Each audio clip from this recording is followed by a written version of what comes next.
Great. So they say there's no smoke without fire, by which they mean to say that if there's any rumor about you, anything untoward said about you, wherever, rumors are swirling.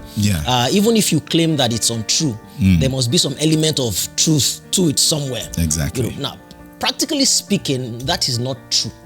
Now, technically speaking, yes, I mean, every smoke must have a source of ignition, some conflagration, some flames somewhere. But it is practically not true, because you might not have been the one who started the fire. Thank you very much. It might have been some unscrupulous arsonist who started the fire. Wow. I like your play on words. Thank you. Trying to frame you. Yeah. So now all the smoke is coming on you, but you didn't start the fire. Yes. Right? So it's not always practically true, even though technically it is. Now, I ask this because talking along the lines of what happens online, I think someday you tweeted something and somebody came up with a comment accusing you of being a blackguard, a wife beater or something. There was a wife beater. Yeah, a wife beater and a badger and all of that. And of course, you categorically and unabashedly, I mean, you came for that person. I did. You debunked, you did all of that as you should. Now, but I'm thinking, what would make this person come up with that type of accusation, and why would they even think it will stick in the first place? I mean, that's like somebody saying and saying you embezzled all of PDP's money when you were PDP chairman. I was never PDP chairman. Exactly. Why would this person, of all the things they could have said, why is it that one that they said, and why would they think? What did they hear? Okay, it's quite simple. This question, Marian Arthur asked me this question, and I'm the common denominator is you're close to me. Marian Arthur is very close to me. She's married to Charles Anazodo. Charles Anazodo and I share the same birthday, alongside Yinka Craig of blessed memory. Charles Anazodo used to be in DBN TV together. I was in the sports section. I was in entertainment. That's where he met Marian. And they left DBN TV, proposed, they got married. I was involved in it. I emceed some of it and stuff like that, so we're very close. So she had a show called is it Movies, Music and More, and I was on that show, and she asked me the same question. I said, Marian, you answer the question. Am I a wife beater? You know me very well in terms of women. Am I somebody who is standoffish, who is to women, or who feel that women, because anybody that's a wife beater, first of all, looks at women as beneath them. So beneath them that they can trample upon them. I mean, look at my wife. My wife runs an interior design business. I'm a director of that business. And when she started the business, she was using a phone to snap pictures. And I would look at interior designers in the world, the Kelly Hoppins, the Catherine Pooleys of the world, and I'll look at their pictures. Very professional. How did they do that?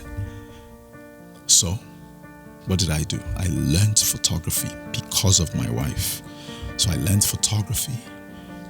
I learned framing, composition. I learned and I used Lightroom, Adobe Lightroom. After using Adobe Lightroom, I'll just take a picture, bam, and I'll now, bring down the highlights, raise the shadows, introduce clarity and sharpness and stuff like that. But it still wasn't like that. So you know what I did? I bought courses just for my wife to support her business. No wife beater supports their wife that way. Let me give you another example. I went into Photoshop because of that. I saw what leading interior design photographers. I'll give you some pictures to display of what I do, what I did for my wife. So I did Photoshop, Lightroom, learned photography. I went ahead. That's when I was learning cinematography. So all my equipment, all the thing, I only did cinematography for my wife, for her business. I support my wife. I stand by her business. I will forget about my own business, and if she needs me, I am there in a pinch, and she knows this. So she regards me as an asset. And there was one time that an interior designer called her and said, Kai, could your husband come and take photos for me? And my wife said, hey, you could do this to earn money. I said, earn what money? I learned photography because of you. I ain't doing it for your competition. Let them look for their photographers. And my wife cherishes that about me.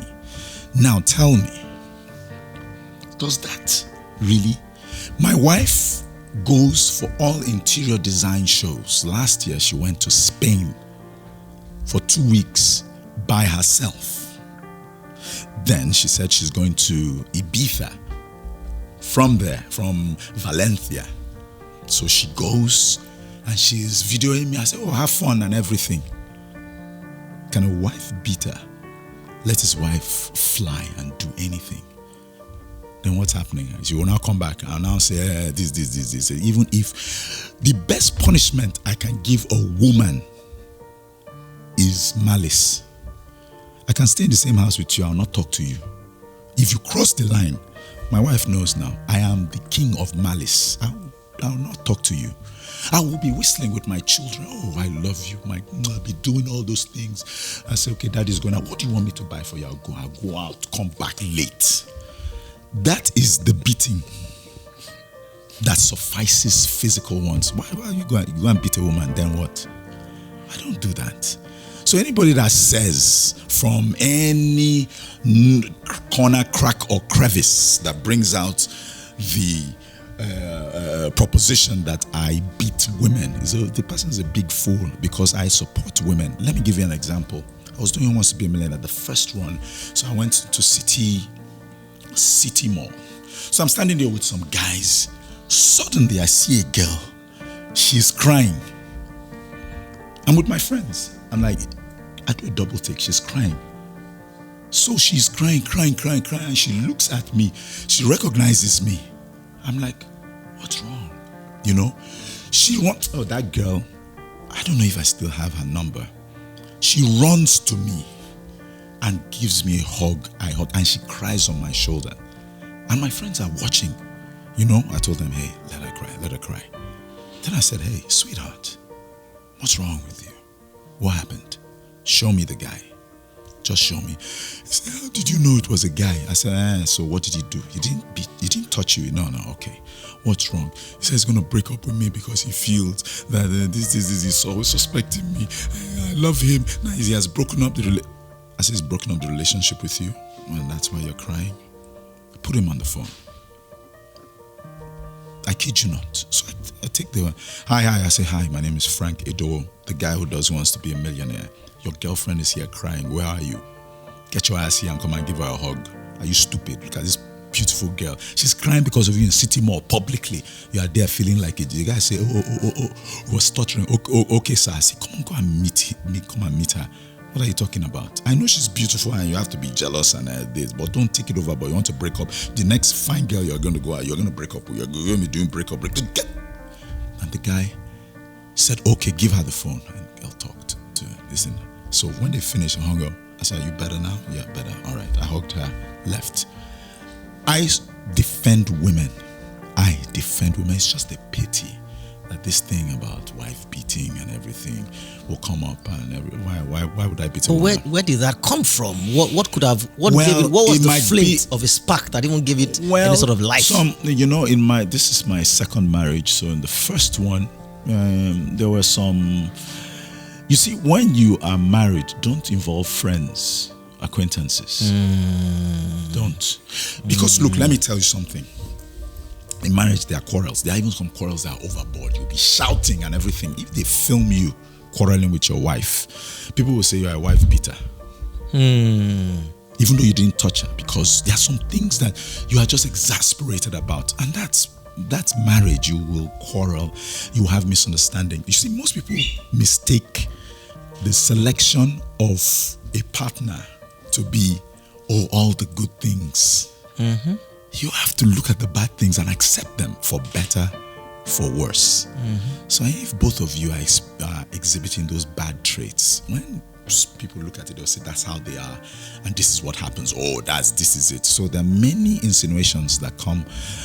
That time when I walked away from my first marriage, I was chastised by everybody, colleagues, friends. A woman walked up to me at, Mega Plaza or was it the Palms? And she damn near spat at me, say, you are a shame. Because I'm serious. Because I'm no longer with my wife. You are a shame. this, blah, blah, blah. People are looking up to you and as if I'm a pastor. Anyway.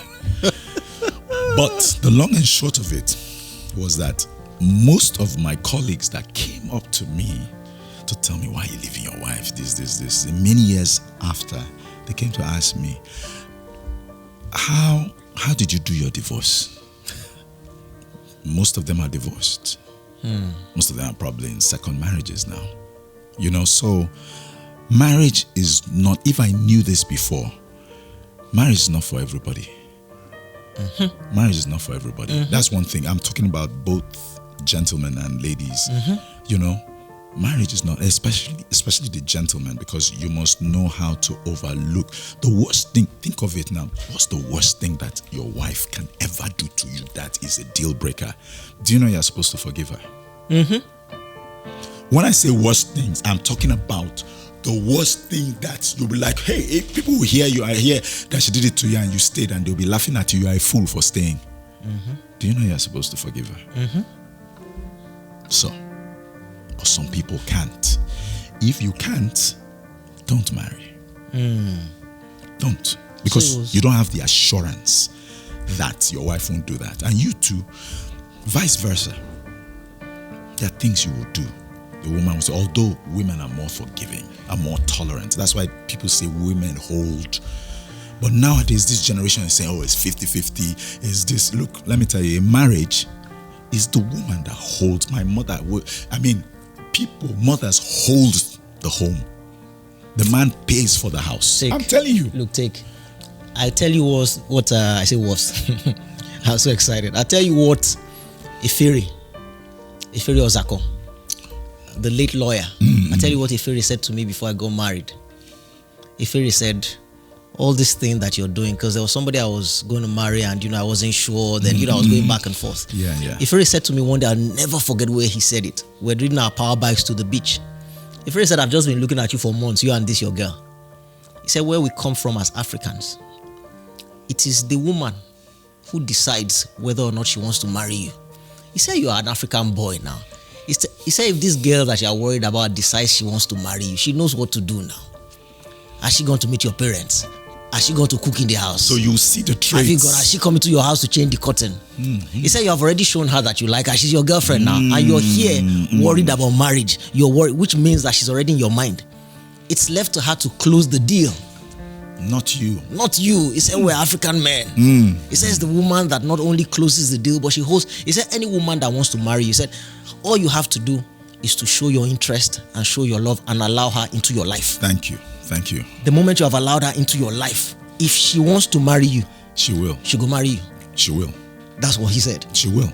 Because you've put her in that realm. Yeah. All she has to do is follow through. And that's it.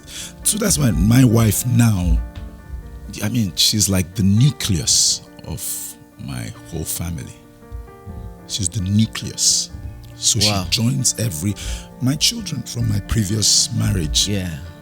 She's closer to my first son than me.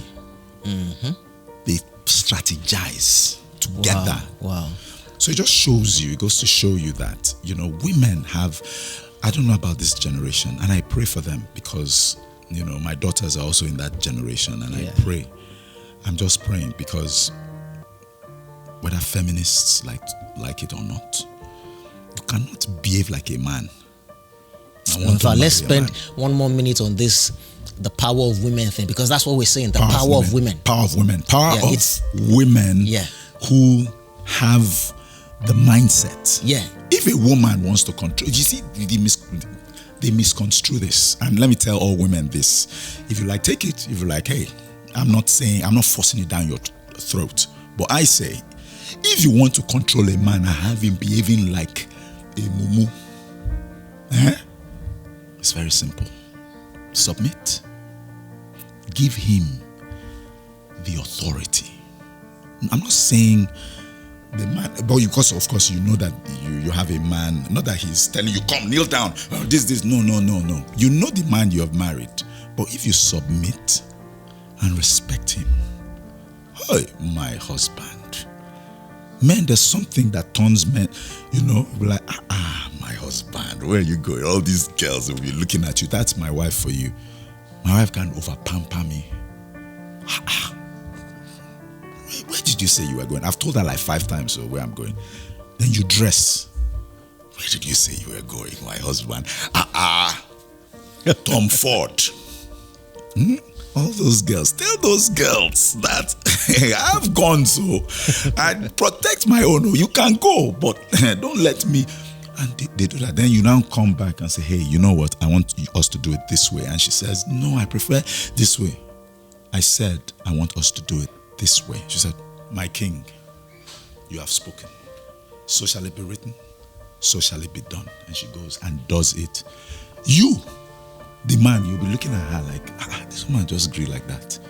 Then you call her back later after she has fed you, she's giving you, you're saying, you know, that thing you are saying. So do you really think we should do it the other way? It's easy to control men. Men are the easiest. You can control men better than your children. But this generation, they don't know it. You know, I had a mentor once who had a public breakup in his marriage, and of course, as you can imagine, they took it to the press and all of that. Yes. He told me one day, he said, look, your wife is so powerful.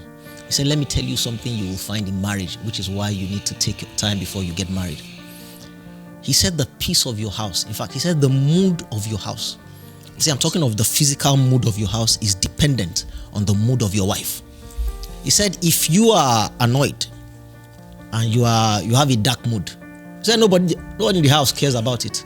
Exactly. He said the house will be bubbling as long as your wife is happy and her mood is bright. That's it. Let the reverse be the case. You be bright and let your wife's mood be dark. The whole house goes is dark. There's a dark cloud dangling over your house like the sword of Damocles. It's true. And that's just it. That's just it. The women, they don't even realize their power. Yeah. They don't realize their power now. They don't realize that they have the ability to nurture. Yeah. They have the ability to bring together. They have the ability to make anybody in that house do what they don't even want to do. Yeah, the Yorubas say, "Obìnrin tó bá ní sùúrù, á pẹ́ nílé ọkọ, á tún jèrè ọkọ." Translation: a patient woman, she will forevermore remain in her husband's house, and she will. The word is not benefit. She will be the sole beneficiary. She and her children will be the sole beneficiary of every good thing that comes not only from that man, but from that home and that marriage. A patient woman. Absolutely. Then another thing is a prayerful woman. The day I decided to marry my wife, we were boyfriend and girlfriend, after I'd come, from a divorce and everything, then... Hi. Thank you for watching this video thus far. I know at this point you want to keep enjoying the video and you don't want me interrupting, but this is as far as this comes. So first of all, again, thank you. So at this point, you have 3 options. The first thing to do will be to subscribe to our podcast and then listen to the entire interview uninterrupted. So you can do that. Just go to the Teju Babyface Deep Dive podcast, wherever you get your podcast from. Or secondly, you could become one of our members, one of our YouTube members. Just subscribe to the membership below. Our members get to watch the full videos uninterrupted. Okay? Or third, if you do none of those 2, you could wait around for a couple of days for us to keep posting the clips of this interview. But I can assure you that we're not going to post everything. We're just going to keep posting clips here and there. Obviously, of course, I'd prefer that you do number 1 and number 2. Subscribe to the podcast, download and listen to the audio, and also become one of our members. That's how you show your support for us. Thank you very much. God bless you. Wait for the next one.